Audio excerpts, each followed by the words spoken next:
idea was that it was going to be a fairly flexible, fluid kind of lineup. And so actually when Robert decided not to do it, it really didn't make any difference. And me, Andy and Tony didn't really give it a moment's thought when he decided not to do it. There was not a question of us not doing it. It was more a case of, right, well, who's going to do it instead? Well, the original idea was to have several singers, That's right, yeah. I mean, the album originally was going to have 4 or 5 different singers, and then we decided to use Robert for the whole lot. And as I say, it was really a vehicle for me, Andy and Tony, really. So it was, and also it was like, you know, we're not about to let a singer, you know, put us out of the tour. What is singing? What is singing? How did it fall upon Michael? Was he just kind of hanging around? Like a ton of bricks. He was like hanging around for autographs and something else. Oh, John Taylor, I've got to meet. No, ironically, he was in a band, Checkered Past, that supported Duran Duran on the last show we'd done, which was in San Diego last year. And yay, boy. The fans are falling over there. You speak to your daughter, right? She just fainted. Julie just fainted. Anyway, Andy remembered him from San Diego. God damn if I could remember, but then I thought, that's the faces. Yeah, put it right there, John. Now, John, how do you handle this business? This probably was just an ordinary drive into a TV studio for you here today, having the mob of people out there screaming and yelling. This is getting to be commonplace. Yeah, it's been common. The thing is, it's the only thing I've ever done. I left school when I was 17 and I joined a band, which was Duran Duran. Well, I formed Duran Duran. And so I don't really know anything else. So but didn't you move really from London to New York to get away from that mob? It became a little claustrophobic in London, actually. It's like I was getting in from nightclubs at sort of 7 o'clock in the morning, and there was already kids outside. Good morning, John. Yeah, it's like, good morning. What? Yeah, that was a bit out of it, but. You make your home in New York. Is that where you're living now? Yeah. But don't you get the same reaction in New York? No, the people here. Well, people in America I find are a lot cooler, you know.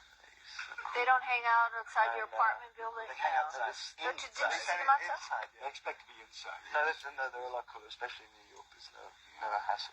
Can you straighten something out? Sure, Steve. Like your facelift, Michael. Thank you. Yours isn't so bad. Here, Steve. The business of here we go, folks. The show is going out the window right now. Have you read The Affordable Baby? Neither have I. When are you going to have a baby? Are you going to get married? Well, I haven't asked him yet, but I'm working. Oh, no, stop.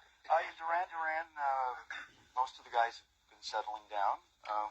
Yeah, and somebody has to keep the flag flying, you know, for bachelordom. Can you picture yourself married and having kids and all that? Well, I've yet to ask Christina, but I'm working on it. I don't think so, no. Not just yet, no. Yeah. Michael, what is your status? Married son. Hi. How old is your son? He's 6.5. Shelley. And where do they live? They live in Los Angeles. I live in LA. Yeah. I've lived in LA for 10 years. Are they watching now? They're watching right now. Are they? As we speak. Are they? You have a nut for a dad. He knows that already. He wears more mousse in his hair than I do. I swear. At 6.5? Yes. What has this meant to you being with Powerstation? Because this is it's just an amazing sequence of events for me. Because 2 months ago, this was not happening in my life. I was in this group, Checkered Past. I left the group. Also, you had written a big hit for Out of Motion, Now Obsession. Yes. We should mention it. Yes, yeah, and that sort of changed my life also. But then, I went down to Texas for a vacation to see a friend of mine, Don Johnson, who I've known for many years, the actor. He's been doing well this year, too. Yeah. In fact, we just did a Miami Vice. Yes. About a week ago. Did you? Because yes. He called again. He wants to be on the show every day, and we never have room. He's like that. Don would go to the opening of an envelope, Don. We wanted him today, but we have the pet food segment, so we couldn't slide him in. But maybe another time. Maybe. Tell him to keep calling. Okay? Yeah. But I was with him, and I got this call from the Powerstation's representative saying, "What are you doing this summer?" And I said, "Well, I'll be doing my solo album. What are you doing this summer?" And he's said this a million times. But anyway, so then I went to New York. Within 6 days, I'd been to LA, London, back to New York to rehearse with the band, and it's just a miracle for me. It's fabulous. Can we go back just about a week to a historic occasion that happened all over the world, the Live Aid concert? Duran Duran was very much part of it. And as we take a look at the scene here, now you guys just got together for this because you haven't been working together. We haven't been working together for a while, no. By the way, it's important to mention, Duran Duran still exists. Oh, Yeah, absolutely. yes. Oh, Coco. They're only in their own minds. Tell me about your feeling and your reaction to the Live Aid concert. It was stunning. I mean, I had a ball just before Christmas when we did the Band-Aid thing, and I played bass on that. And that was a lot of fun because it was taking all the bands of our ilk, if you like. There was us and Wham and Spandau Ballet and all these people, and sort of put them together, you know, to make a record, which in itself was pretty miraculous at the time because we didn't even talk to each other at the time. But this started. Yeah, but to go on stage and do What do you mean you well, didn't talk to each other at the time? No, we hate each other. These bands. Do you now? No, we do now. But the Live Aid thing was just, apart from the fact it made, obviously it was fantastic that it made so much money, but most of the musicians really were getting off on the fact that it was just an amazing thing to happen and be standing on the same stage as Bob Dylan and Mick Jagger and Tina Turner. It was fantastic.